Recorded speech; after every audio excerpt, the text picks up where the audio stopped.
Today, I'm going to show you that there is an inherent link between language and song, which can be utilized to serve language communities and the field of linguistics, among other disciplines. Interdisciplinary collaboration is essential to this process. Although many language corpora include songs, we are in need of better methodologies for engaging with these materials, because songs act as a conduit for language use. They are commonly used as pedagogical tools.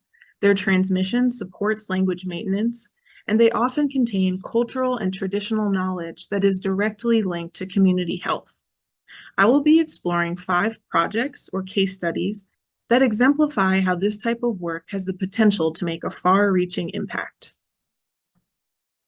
First, I will be talking about the importance of songs from the perspective of reciprocity, documentation, and language maintenance and revitalization.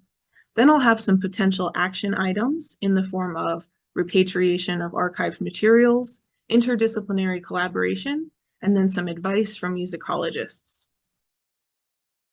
So let's begin with reciprocity and the simple fact that songs matter to communities. To do ethical fieldwork, we need to have reciprocal relationships and give back to the people who are sharing their language with us. The recording of music and song is a simple way to do this. And these recordings have the potential to benefit our research as well. Songs often contain unique phonological and grammatical constructions, which can give us clues to understanding tonal patterns, underlying forms, and historical change. They may have a specialized lexicon not found in other speech domains, as well as information about cultural and traditional knowledge. Leanne Hinton addresses all of these in her 1977 dissertation, where she writes, "The essential differences between music and spoken language as meaningful acts of communication can tell us a great deal about the essence of each of them." In her dissertation, she contrasts spoken language with sung language in Havasupai, with a particular emphasis on phonology, syntax, and semantics. And this passage is just about one line of the 48 songs that she has transcribed and analyzed. In addition to linguistic data, she pays a great deal of attention to the cultural meanings behind songs, and she criticizes musicologists of the time for not paying any attention to them and seeing them as, quote, some unnecessary appendage added on to the basic reality of music. When we're talking about cultural knowledge, this often includes traditional and ecological knowledge. In the face of climate change, with more and more governmental bodies turning to Indigenous communities to learn sustainable environmental practices, this type of knowledge is invaluable. Fernández-Llamazares and Lepofsky write, "Traditional songs often provide information on historical relationships with the land and its resources that might not be recorded in other ways." Turpin and Stebbins write, "It has often been stated that Aboriginal songs act as mnemonics for linked places, and so the song series as a whole is akin to a musical map." Songs contain powerful knowledge, and the creation and dissemination of songs supports language vitality holistically. In the next section, I'll be talking about language maintenance with a couple of case studies that show how song can be used to support language maintenance, as well as prestige and intergenerational transmission as key factors. And then I'll talk about language revitalization and song as pedagogy. My first case study comes from Paha Faudree's 2013 monograph, Singing for the Dead, The Politics of Indigenous Revival in Mexico. And in this book, she writes about the Day of the Dead song contest, which takes place every year in Nacho in northern Oaxaca. The contest was founded in 1982 by Alberto and Heriberto Prada, with the specific goal of cultural and linguistic revival and the advancement of Mazatec literacy.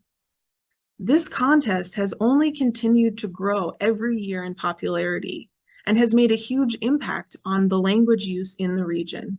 And she writes in this passage about the specific route that the songs travel throughout communities.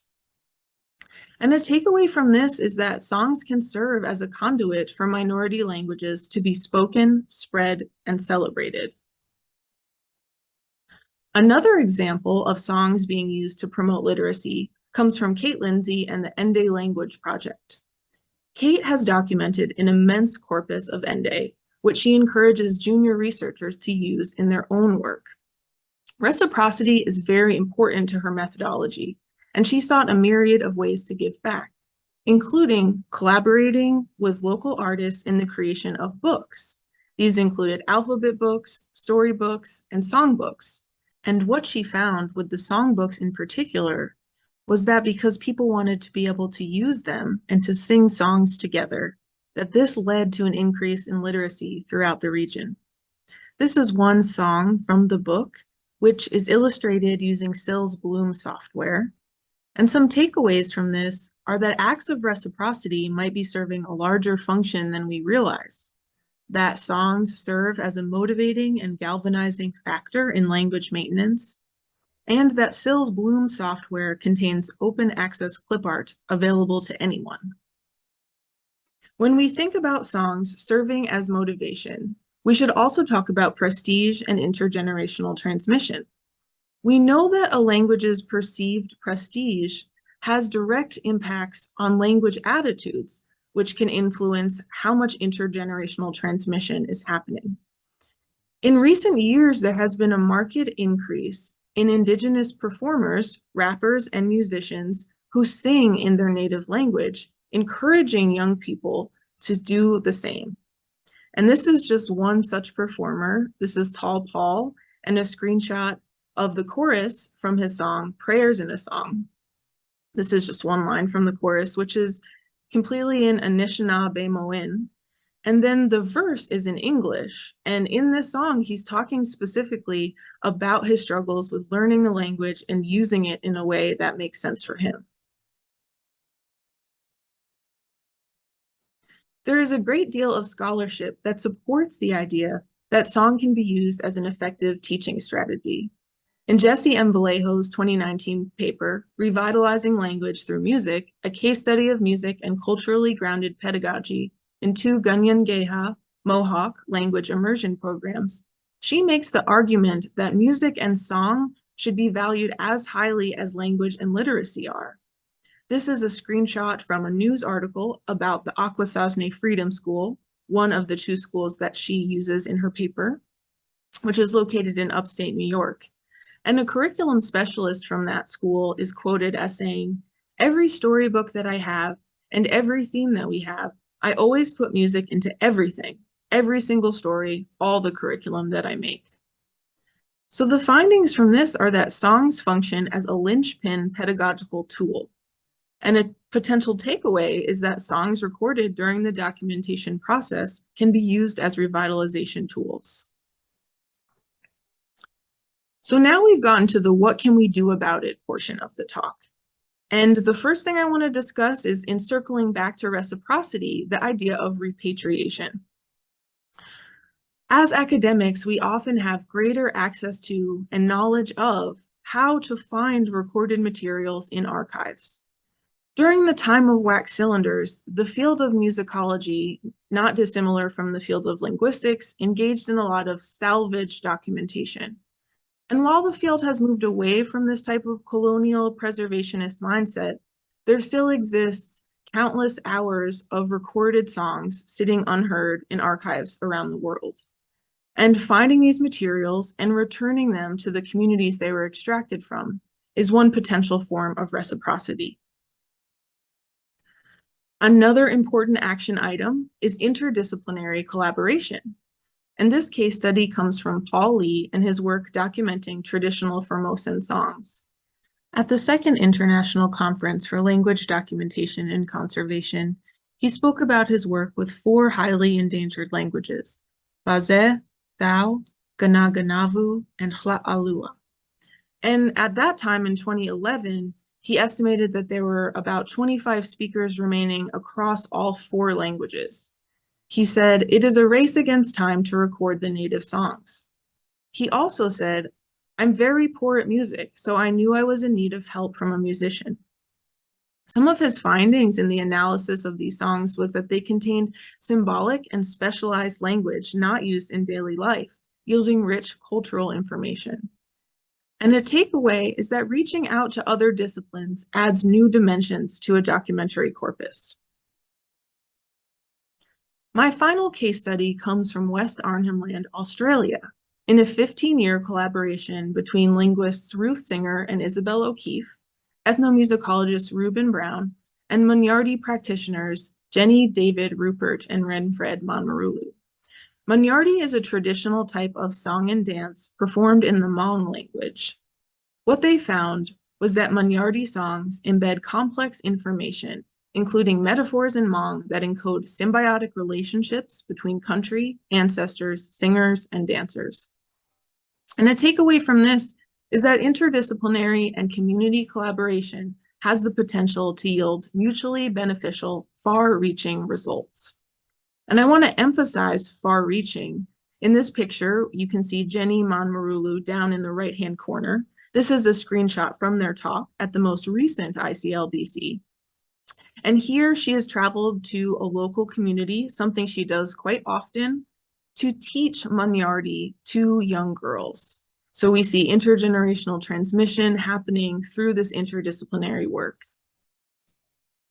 So what advice do musicologists have? In Linda Barwick's wish list, she recommends that we test microphone placement before recording important events. The vocals should be closer to the mic, louder instruments behind a directional mic. When we test levels, we should ask performers to play their loudest piece when possible. Use an additional video recorder or two to include close-ups, especially of singers' mouths. And document as much information about the songs and their meaning as possible. This may include song creation and inheritance, and musical terminology and taxonomies.